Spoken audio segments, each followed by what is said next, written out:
Les maths avec Monsieur Roll.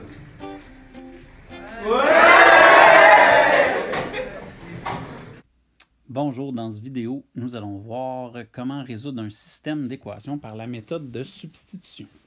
Donc, le concept de la méthode de substitution, c'est quand on a une variable d'isolée dans une équation.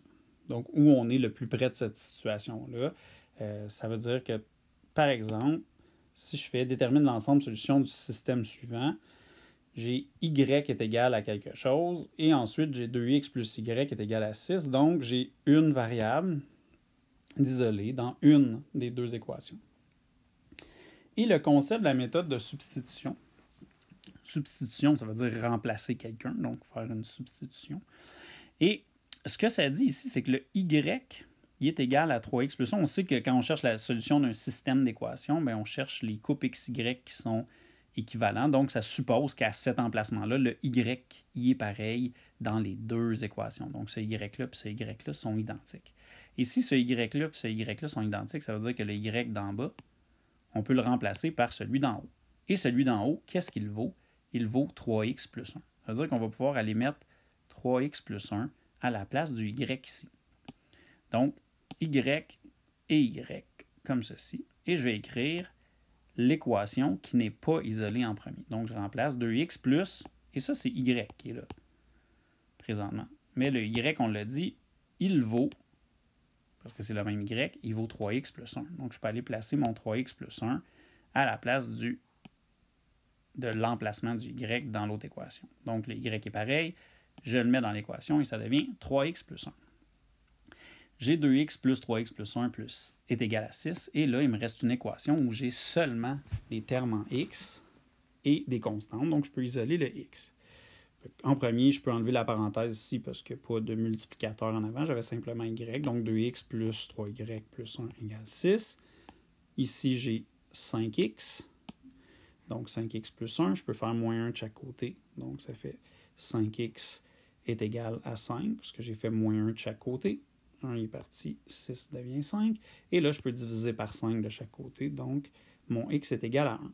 On s'entend, c'est un système d'équations. Donc là, le but, c'est de trouver le couple xy. J'ai trouvé seulement le x. Il faut que je prenne ce x-là et je le remplace dans une des deux équations. Soit celle-là ou soit celle-ci. Bon, c'est plus facile à calculer présentement avec celle-ci. Fait que je vais prendre la deuxième. Ah oui, petite parenthèse. Des fois, je note des blagues qui sont passées dans la classe parce que, des fois, des élèves font des drôles de choses. Alors, voici The blague qui avait eu lieu dans un des cours. Première chose, moi, je dis, c'est quoi le plutonium? Je me souviens plus du contexte. On est à cet emplacement-là parce que les élèves étudient pour un examen de sciences, je pense. Et là, j'ai Rémi qui me dit, c'est une affaire dans le tableau périodique. Là, moi, je dis, ah ouais, lequel? Là, en parlant de quelle affaire dans le tableau périodique ou qui me nomme l'abréviation ou ce qui est écrit dans le tableau périodique. Et Rémi me répond le gros. C'était écœurant. Donc, sur cette belle blague que tu vois était très, très pertinente, ici, je peux remplacer ce qu'on avait dit 3x plus 1. Bien, je peux mettre y est égal à 3x plus 1 et remplacer mon 1 dedans. Donc, ça fait 3 fois 1 plus 1. 3 fois 1 plus 1, j'imagine que je n'ai pas besoin de te dire que ça donne 4. Et ça veut dire que ma solution de ce système-là, c'est 1, 4. Je te rappelle, à chaque fois que tu fais un système d'équation, quand tu n'as pas le corrigé, si tu es en évaluation, tu peux toujours vérifier si ça fonctionne. Tu n'es même pas obligé de l'écrire. Ici, si je fais 2 fois 1 plus 4, ça donne bien 6. Check, on a la bonne réponse. Ça va, on en fait un deuxième avec un petit peu plus d'éléments. Donc, deuxième exemple de ceci. On est là. Donc, détermine l'ensemble solution du système suivant. J'ai ce système-là. Bon, on a dit tantôt, le y, le concept, c'est que le y aux deux places, ici et ici, est identique. Le y est isolé dans la première. Ça pourrait être autant le x que le y est isolé en passant.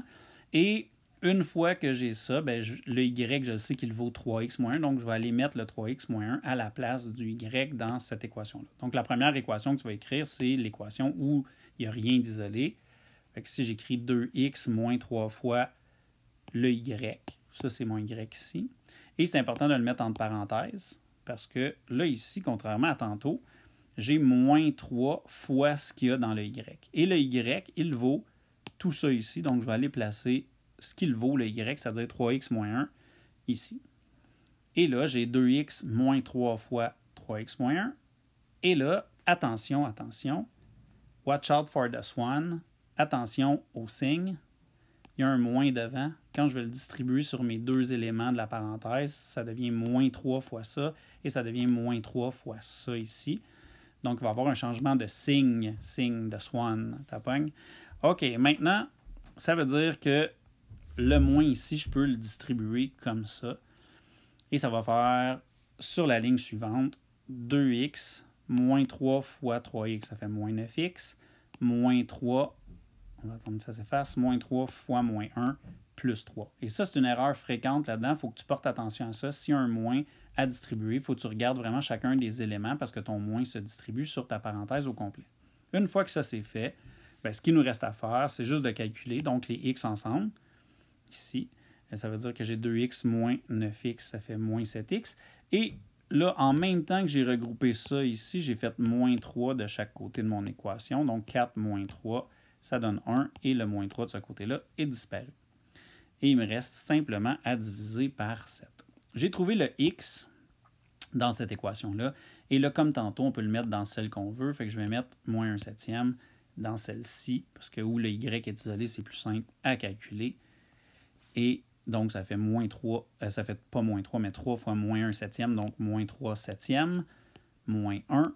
Moins 1 fois 7 sur 7, ça devient moins 7 septième, donc moins 3 septième, moins 7 septième, ça fait moins 10 septième. Et là, ma solution, c'est donc moins 1 septième, moins 10 septième. Je te l'ai dit, ce calcul-là, tu peux toujours le vérifier ici pour être certain que ça fonctionne. Et là, ce calcul-là est un petit peu plus compliqué. Tu pourrais le faire avec ta calculatrice. Donc, 2 fois moins 1 septième et moins 3 fois moins 10 septième. Donc, ça fait plus 30 septième. Et on a moins 2 septième. Et ça donne 30 septième moins 2 septième. Ça fait 28 septième. Et 28 divisé par 7, ça fait bien 4. Et dans le prochain vidéo, on va voir comment faire la méthode de réduction. Substitution,